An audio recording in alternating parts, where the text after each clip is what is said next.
Parang ano, parang panaginip pa rin hanggang ngayon sa akin, mas lalo na nandito na ako.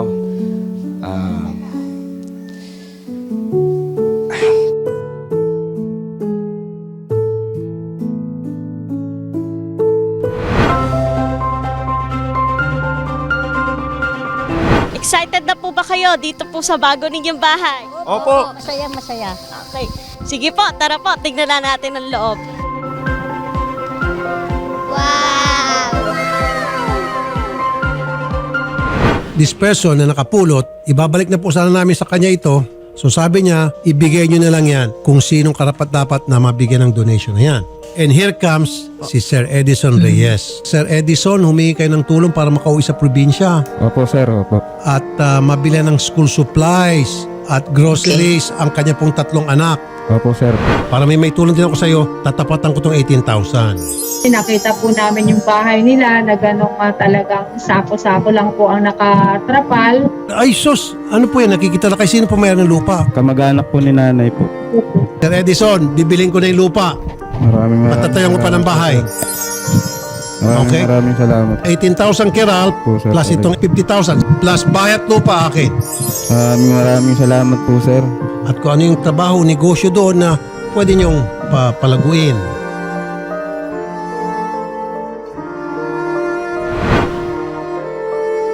Bunso! Huwag na umiyak. Gary, kayo mabuti na ka. Dito na si Papanak, di naaalis si Papanak.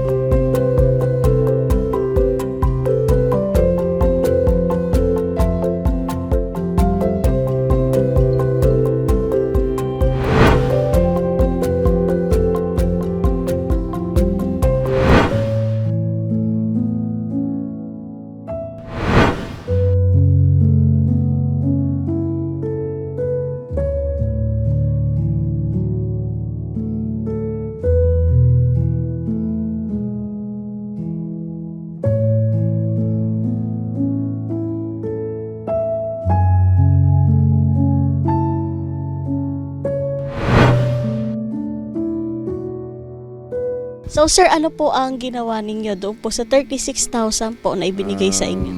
So far, ma'am, budgeted na talaga sa utak ko yun, ma'am. 3 tindahan, ma'am, ang binayada namin ng utang dito.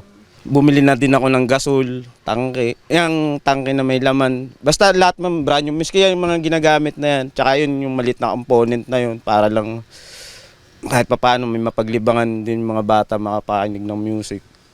Tapos talagang so far yun, ma'am, halos umikot yun sa utang na bayadan ko naman. Halos ngayon talagang wala na rin ako masasabi kung utang dito sa mga tindahan. No, kayo po ba sir ay nabulag na nga po, nawala na ng paningin? Ito po bang pagkain ninyo, yung mga pang-araw-araw po ninyo, inasa nyo lang po sa tindahan? Opo, talagang doon lang po talaga din. Kalos magpadala man ako talaga kay nanay ho nun. Talagang 1,000, halos talagang umiiyak din si nanay sa akin. Sabi ko na wala naman akong magagawa eh. Hindi naman ako pwedeng swelduhan ng malaki kasi nga nakadepende lang din sa kay kinikilos ko.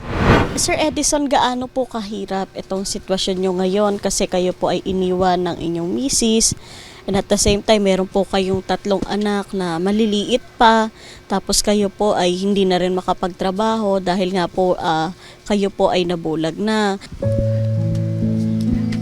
Napapahiya ako si ma'am. Babasiluwa ako sa mga ganyan. Noong 2019, ma'am. Sorry. Noong 2019 kasi, ma'am, talagang di ko alam din kasi, ma'am, kung saan ako magsisimula noon. Siyempre, kahit pa sabihin mo nagkikita pa ako nung kahit pa paano. Siyempre, kasi nung iwan yan, ma'am, yung bunso ko, yung babae, mga nasa months pa lang mga 3, 4, ganun yan. Sabi ko, nagagatas pa yan, ma'am. Tapos diaper.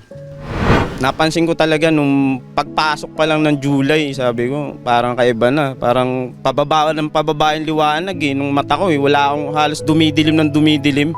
Sabi ko, yari ako nito. Sabi ko, yun nga, nung nag-decide na ako, sabi ko, boss, talagang di na ata kaya. Kumbaga, hindi ko man nabawi naibigay lahat sa mga anak ko yung pangailangan nila ba. At least ito sa panahon na to, sa punto na to, kahit pa paano siguro makakabawi ako sa kanila ba.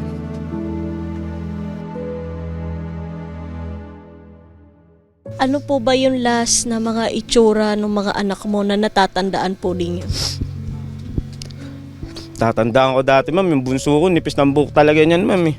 Tapos yung lalaki ko talagang payatin yan. Bilugan talaga ang mata niyan, ma'am. Tapos yung pangalawa ko nga, yung si Chiba, si Edwin J, singkit talaga yan.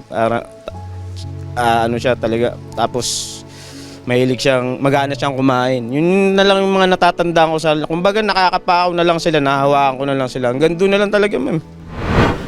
Sir, paano nyo po ginagabayan or inaalagaan po itong tatlo ninyong anak? Ako, ano na lang ako, ma'am eh. Hanggang sa salita na lang ako, pangaral na lang ako.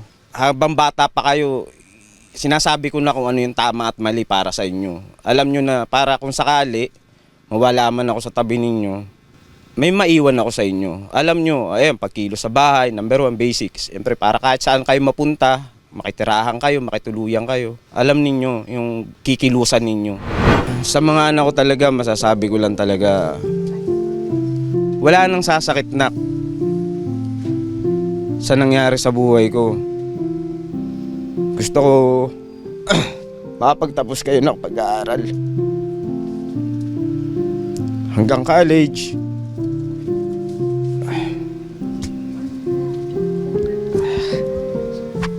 Hanggang college na. Hanggat buhay pa ako, pipilitin ko. Kay nanay, talagang sabi ko na nagawa ko na. Sa pagkakataon na to, nagawa ko na yung pangarap nyo dati. Konting tiis na lang, konting hintay na lang. Ako darating din na yung pagkakataon na yun. Siya halos yung naging nanay ng mga anak ko. Lalo nung bunso ko. Talagang mama na nga tawag sa kanya ng bunso ko. Papasalamat ako na kasi nandiyan kayo sa amin ng mga anak ko. Maraming salamat na So sa kayo po, tayo po ay magka-canvas ng lupa na pwede pong mapagtayuan ng bahay ninyo. And at the same time, tayo po ay bibili na ng materyales para po masimulan na po itong bahay na hiniling mo po kay Senator Raffy Tulfo para po sa inyong pamilya. Ano po, excited na po ba kayo, sir? Oo naman. Miski sino, ma'am, talaga dito sa barangay namin, excited na din yung mga tao, ma'am, kung siyempre mas excited talaga ako, ma'am, kasi dream come true ko talaga, ma'am, magkabahay, ma'am eh. Excited ako, ma'am.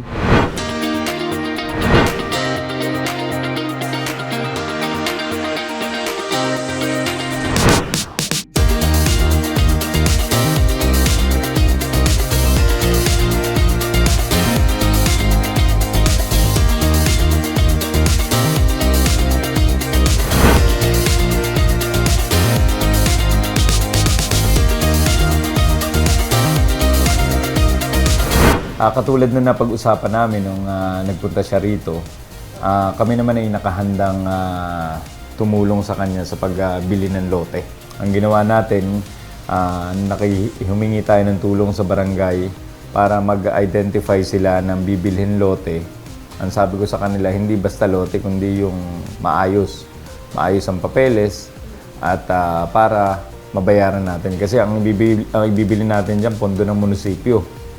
Pupunduhan natin, bibili natin ng lote, iaayos natin ng papeles, gastos po ng munisipyo yan.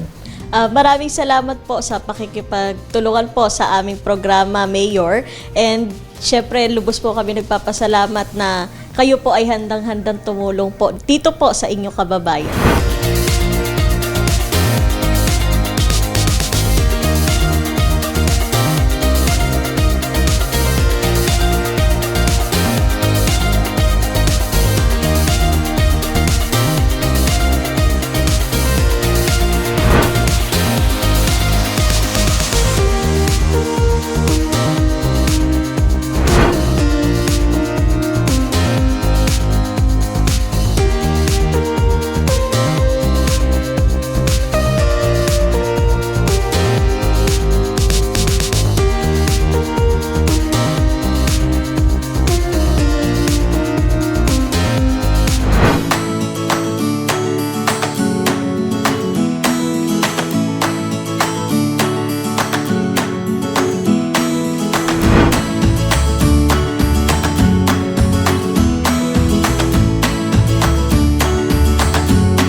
Bali ma'am, nabalitaan namin na si Senator Raffy Tulfo ay tumulong at nagbigay ng bahay sa isang pamilya sa May Lubang Island. So kami po sa Orofan Manufacturing Corp is magbibigay ng ilang appliances para po sa kanilang bagong bahay, ma'am. Ako, maraming salamat po, ma'am.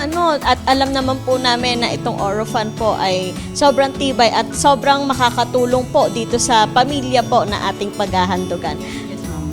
So, pwede na po ba tayong mamili? Yes, ma'am. Yes, ma'am. Pwede. Ay, sige po.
Magandang hapon po sa inyo, Sir Edison.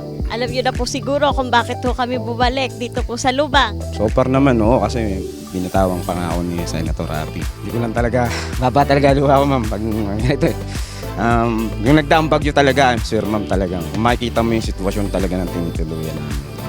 Talagang pag natutulog na yung anak ko, hindi ko na ginigising, binabalutan ko na dun lang sila ng, ma'am, ng malinis naman na basahan para tuloy-tuloy na yung tulog lang nila. Kasi wala eh.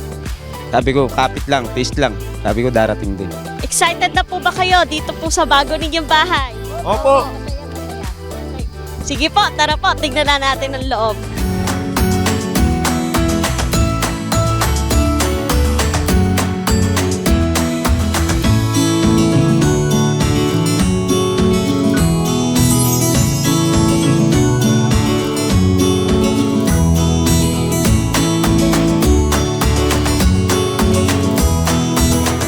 Wow!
Ano masasabi mo? Ganda po.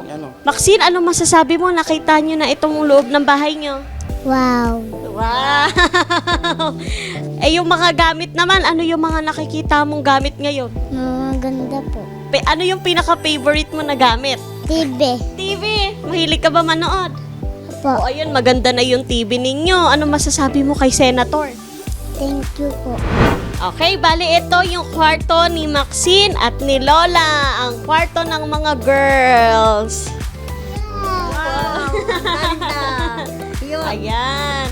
Bali Lola, binilhan na rin po namin kayo ng cabinet po para mapaglagyan po ng mga gamit ninyo.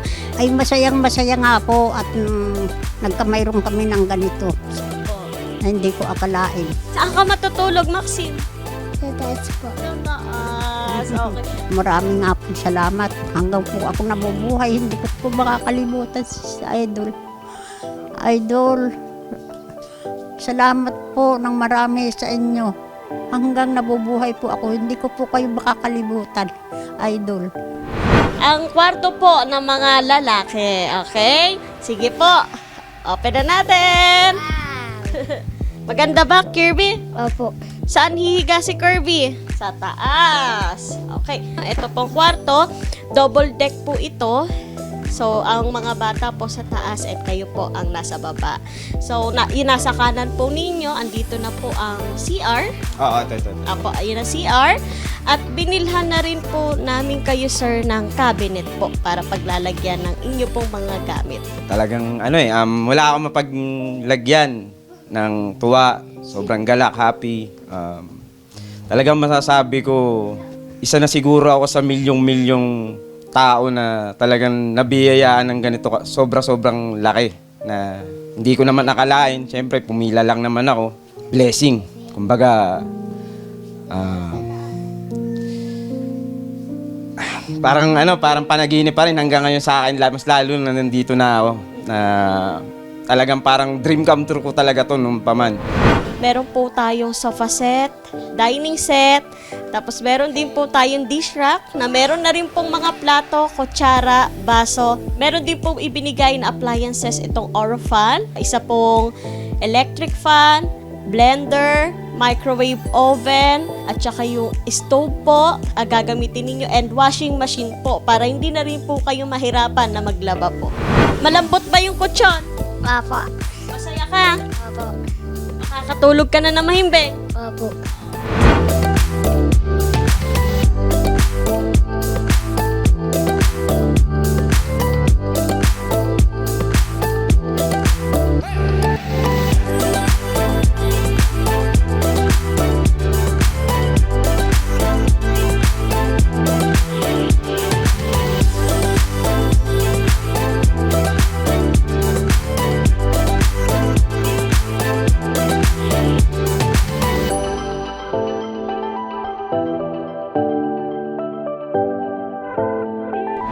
Nagpapasalamat po ako kay Senator Rapi Tulfo at kay Congresswoman Jocelyn Tulfo ng ACT-CIS Party List sa ibinigay nyo po sa aming bahay at nilagyan nyo din po ng mga gamit at appliances. Maraming salamat po sa inyong mag-asawa. At Congressman Ralph Tulfo, maraming salamat din po dahil nagbigay din po kayo sa akin ng cash. Sobrang thank you rin po sa inyo. At kay Ma'am Donna Abitria, maraming salamat din po sa cash na napulot po ninyo at hindi po kayo nagdalawang isip o salita na para ibigay po sa akin. Maraming salamat po sa inyong lahat. Ang wish ko po sa Rapi Tulfo in Action, sana po magtagal po ang programa po ninyo para po marami pong matulungang mga kagaya ko po. Maraming salamat po. Maraming salamat po, Senator Rapi Tulfo. Mabuhay po kayo! Napakasarap mo magmahal. Sana araw-araw ay gabayan ka ng may kapal. Dahil sa mga pagtulong mo na walang kapalit, nakita yon lahat ni Lord, siya na bahalang magbalik. Salamat.